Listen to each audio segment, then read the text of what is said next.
हमारे बच्चे हमारी बात ही नहीं सुनते हैं। कुछ कहो तो तुरंत पलट कर जवाब देते हैं। ऑनलाइन पढ़ाई के बाद दिन रात बच्चे मोबाइल पे ही लगे रहते हैं। पढ़ना लिखना तो जैसे ही भूल ही गए हैं। ऐसी कई अनगिनत समस्याएं हैं जिससे आज के अभिभावक जूझ रहे हैं। अभिभावक होना आसान नहीं है, खासकर तब जब आपका बच्चा किशोरावस्था में हो। अभिभावकों की इन तमाम परेशानियों को मद्देनजर रखते हुए आज आइडल टॉक विद दीप्ति के इस एपिसोड में हम आपको रूबरू करवाएंगे लाइफ कोच श्री संजीव पांडे जी से। संजीव सर का जन्म उत्तराखंड के खूबसूरत शहर रानीखेत में हुआ। दिल्ली में अपनी शिक्षा पूरी करने के पश्चात उन्होंने सिविल इंजीनियर के रूप में अपने कैरियर की शुरुआत की। सन 1993 में सिविल सर्विसेज की परीक्षा पास करने के पश्चात आपने दिल्ली व अन्य केंद्र शासित प्रदेशों में अपनी सेवाएं दी।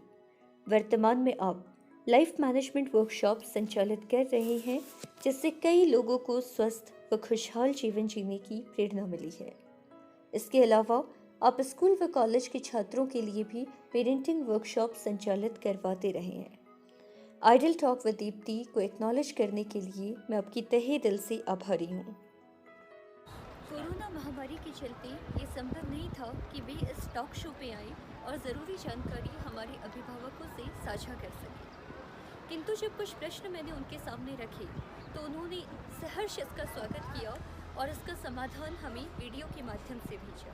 उसी वीडियो को आज मैं आप सभी के समक्ष शेयर कर रही हूँ। धन्यवाद दीप्ति, आपने अपने कार्यक्रम में मुझे मौका दिया लोगों के समक्ष आने का।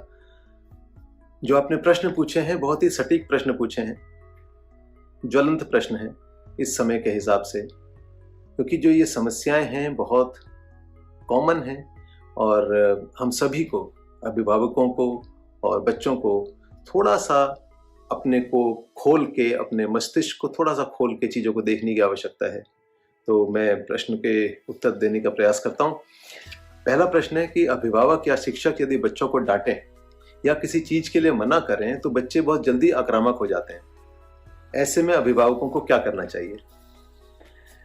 देखिए, जो बच्चे आक्रामक होते हैं ये कोई एक दिन में नहीं होते, ये एक पूरा लंबा प्रोसेस होता है। अक्सर ये देखा जाता है कि वो बच्चे ज्यादा आक्रामक होते हैं या ऊंचा ऊंचा बोलते हैं, चिल्ला के बात करते हैं या जल्दी गुस्से में आ जाते हैं, जिन घरों में वो ऐसा माहौल देखते हैं या अपने आसपास वो ऐसा माहौल देखते हैं कि किसी भी बात को कहने के लिए, मनवाने के लिए आपको आवाज ऊंची करनी पड़ रही है या लड़ना पड़ रहा है या आक्रामक होना पड़ रहा है। तो सबसे पहले अभिभावक ये चेक करें कि घर में कहीं ऐसा माहौल तो नहीं हो रहा है कि हम कोई भी बात नॉर्मल डिस्कशन ना करके हम ऊंची ऊंची स्वर में बात कर रहे हैं।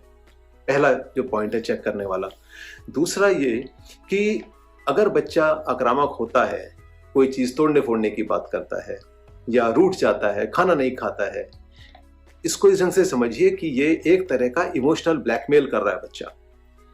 इमोशनल ब्लैकमेल अगर आप एक बारी भी हो जाते हैं बच्चे से प्यार में, क्योंकि पेरेंट्स अपने बच्चों को बहुत ज्यादा प्यार करते हैं, अनकंडीशनल लव होता है, तो हमें लगता है कि बच्चे को किसी भी तरह से हानि ना पहुंचे, इमोशनली वो हर्ट ना हो, तो हम बच्चे की हर बात को मानने का ठान लेते हैं। वो गलत हो जाता है।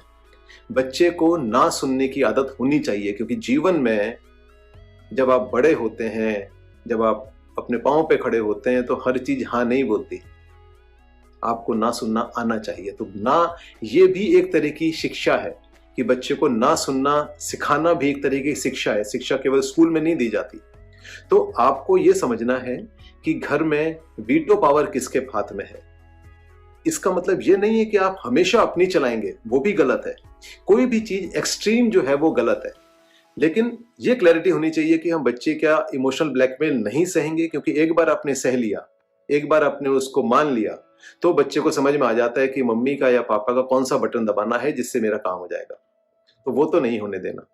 दूसरी चीज कि जो बच्चा बहुत बार अपनी बात जो कह रहा है उसमें बड़ा दम होता है, जस्ट बिकॉज कि हम सीनियर हैं, हम पेरेंट्स हैं, तो हम ना कर देंगे, वो भी गलत है। तो हमें बच्चे की बात को ढंग से सुनना और समझना चाहिए। लेकिन अगर बच्चा अपनी बात को ढंग से समझाना चाहे तब। अगर वो आक्रामक होके चिल्ला के ऊंची आवाज में बात करेगा तो नहीं सुनना है। उसको ये समझाना है कि अगर आपको कोई चीज चाहिए, आपकी कोई डिमांड है, तो आप अपनी बात को बिल्कुल शांति से हमें समझाइए। हो सकता है कि आपकी बात सही हो, अगर आपकी बात सही होगी तो हम मान लेंगे, और फिर उस बात को मानना भी है अगर वो सही है तो अगर आप ऐसा करते हैं तो बच्चा आपके प्रति न केवल रिस्पेक्ट पैदा होती है उसके मन में, उसको एक बात समझ में आती है कि मेरे जो पेरेंट्स हैं वो सही बात मानते हैं। इस घर में सही बात को माना जाता है, चाहे वो सही बात बच्चा बोले चाहे वो माता पिता बोले। तो अगर एक बारी हमारे घर का कल्चर ये वाला हो जाता है तो फिर आक्रामक होने की जो बात है वो वैसे ही खत्म हो जाती है। तो अपने बच्चे को केवल इसलिए प्यार नहीं करना है या इसलिए नहीं उसकी बात मान लेनी है कि आप प्यार करना अपना प्रूव करना चाहते हैं, नहीं। और खास तौर पे जो बच्चे टीनेजर हैं, जो 12-14 साल से ऊपर हैं, उनसे तो आपको बिल्कुल 1-to-1 डिस्कशन करनी चाहिए। और आजकल के टाइम में बहुत बारी बच्चों को हमसे ज्यादा पता होता है, तो इस चीज को भी हमें समझना है। और एक म्यूचुअल रिस्पेक्ट का जो माहौल होगा, जब हम वो एक कम्युनिकेशन डेवलप करेंगे तो बच्चे की आक्रामकता जो है वो अपने आप खत्म हो जाएगी। दूसरा प्रश्न लेते हैं कि 11वीं कक्षा में स्ट्रीम चुनते समय बच्चों पर काफी दबाव रहता है कि वो विज्ञान या गणित वर्ग को ही चुने, और फिर कभी कभी बच्चों का उस विषय में रुचि ना होने के कारण जो बच्चे हैं वो पढ़ाई में पिछड़ जाते हैं। ऐसे में अभिभावकों को क्या करना चाहिए? देखिए, साइंस मैथ्स उन्हीं लोगों को पढ़नी चाहिए जिनका इसमें इंटरेस्ट है, क्योंकि बहुत बेसिक चीज समझिए, जिसमें हमारा इंटरेस्ट होता है, जिसमें हमारी रुचि होती है, हम उसी को अच्छे ढंग से करते हैं और उसी में हमारे नंबर भी ज्यादा अच्छे आते हैं। तो बच्चे को सिर्फ ये कहिए कि जो तुम्हारी इच्छा है वो करो, जो सब्जेक्ट तुम्हें अच्छा लगता है वो करो, लेकिन फिर जो करो उसको अच्छे से करो। ये समझाना बहुत जरूरी है। और फिर साथ साथ एक और चीज है कि आज की डेट में अगर आप देखें तो बहुत सारे साइंस ग्रेजुएट्स, इंजीनियर्स अनएम्प्लॉयड हैं, नौकरियां नहीं है। तो हम क्यों साइंस मैथ्स की तरफ पुश करें अगर बच्चे का इंटरेस्ट नहीं है? तो एक और चीज समझने वाली है, दुनिया बहुत तेजी से बदल रही है, टेक्नोलॉजी हर रोज चेंज हो रही है। आज से 10 साल पहले हम सोच सकते थे कि मैं दिल्ली में बैठ के पिथौरागढ़ में दीप्ति मेरे प्रोग्राम को प्रसारित करेंगी? बिल्कुल नहीं। तो आज जो चीजें हैं, जरूरी नहीं कि 10 साल बाद वो चीजें रहें, वो नौकरियां रहें, वो बिजनेसेस रहें। तो जो सबसे इंपॉर्टेंट है बच्चे को, वो सब्जेक्ट नहीं है। बच्चा अगर स्मार्ट है, अगर वो उसमें उसकी क्रिएटिविटी है, उसके अंदर अगर आइडियाज जनरेट करने की, नई नई चीजें सोचने की क्षमता है, तो वो तो अपना भविष्य बना ही लेगा। सबसे इंपॉर्टेंट चीज है कि उसमें लर्निंग की क्षमता हो, यानी नई चीज सीखने की क्षमता हो, वो फ्लेक्सिबिलिटी हो कोई भी चीज सीखने की। क्योंकि उसके जीवन में हमारी तरह नहीं है कि हमने एक बार इंजीनियर बन गए तो फिर जिंदगी भर इंजीनियर का काम कर लिया, ऐसा नहीं है। आज की डेट में जिस ढंग से टेक्नोलॉजी चेंज हो रही है, आर्टिफिशियल इंटेलिजेंस आ रही है, बायोटेक्नोलॉजी के क्षेत्र में, टेलीकम्युनिकेशन के क्षेत्र में इतने चेंजेस हो रहे हैं, तो बहुत नए नए तरह की नौकरियां, नए नए तरह के बिजनेसेस आएंगे, हर रोज आ रहे हैं। तो किसी भी सब्जेक्ट के लिए हठधर्मी जरूरत नहीं है। एक और जो चीज समझने वाली है कि घर में देखिए, बच्चे कभी भी केवल भाषण से नहीं सीखते हैं। बच्चे अगर उनके सामने कोई उदाहरण होता है, बच्चे उससे सीखते हैं। हम अगर अपने केवल बच्चों को ये कहते रहे कि आप सीखिए सीखिए सीखिए, वो नहीं सीखेंगे। लेकिन अगर मैं अपने घर में कोई नई चीज सीखना शुरू कर दूं, कोई भी वो चीज हो सकती है, तो बच्चा मुझे देखता है कि ओके, मेरे पिताजी इस उम्र में नई चीज सीख रहे हैं, तो भाई मुझे तो सीखनी ही चाहिए।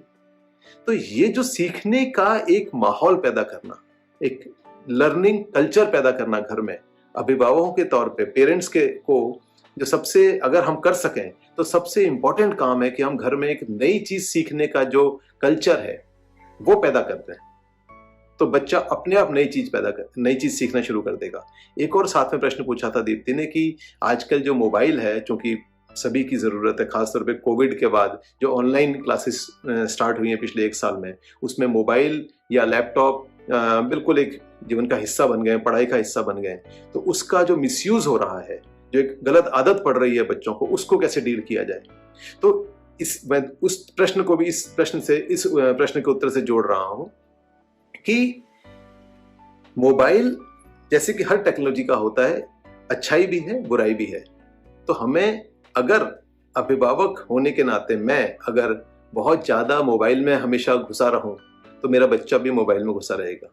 अगर मैं मोबाइल का सही इस्तेमाल करना शुरू कर दूं, सही इस्तेमाल का मतलब क्या है, आज की डेट में पिथौरागढ़ में बैठा हुआ बच्चा दिल्ली में, लंदन में, न्यूयॉर्क में सारे एक से हैं। पिथौरागढ़ में या किसी गांव में कोई भी बच्चा कहीं कोई डिसएडवांटेज नहीं हो रहा है, कोई नुकसान नहीं हो रहा है, क्योंकि इंटरनेट एक ऐसी चीज है जो सब जगह बच्चे को समान अवसर दे रहा है। आप पिथौरागढ़ में बैठ के भी दुनिया में क्या हो रहा है वो सब कुछ कर सकते हैं, देख सकते हैं, नए नए कोर्सेज सीख सकते हैं। तो अगर अभिभावक मोबाइल का सही इस्तेमाल, लैपटॉप में नई नई इंफॉर्मेशन, जैसे फॉर एग्जांपल आप सिर्फ यही गूगल में करिए कि अगले 10 सालों में क्या नए व्यवसाय आने वाले हैं, है ना, वही आप देखेंगे कि आपको एक नई दिशा मिलेगी, नई चीजें आपके सामने आएंगी कि अच्छा ऐसा भी हो सकता है। ये जो नया कुछ खोजने की जो एक वो है इच्छा आप में, वो बच्चे में एक नया खोजने की इच्छा अपने आप डेवलप कर देगी।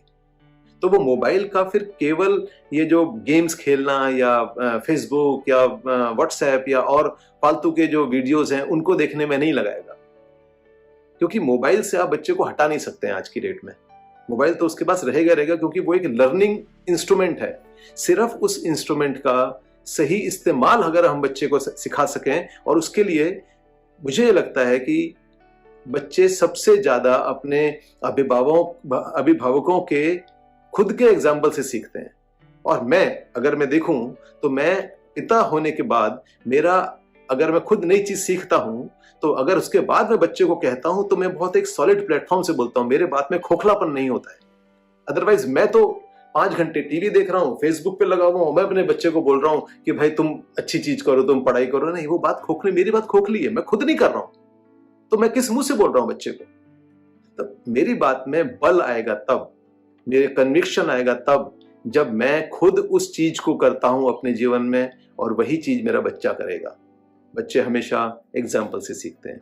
तो इस ढंग से अगर हम बच्चों को सिखाएं, एक घर में एक ओपननेस का, एक बातचीत का माहौल बनाएं, तो डेफिनेटली बच्चों की जो ग्रोथ होती है या उनकी जो लर्निंग होती है वो बढ़ जाती है, अच्छी हो जाती है। मैं और प्रश्नों का भी जवाब देने के लिए तत्पर रहूंगा। दीप्ति, आप मुझे और प्रश्न भेज सकती हैं। आज के लिए इतना ही। धन्यवाद, नमस्कार।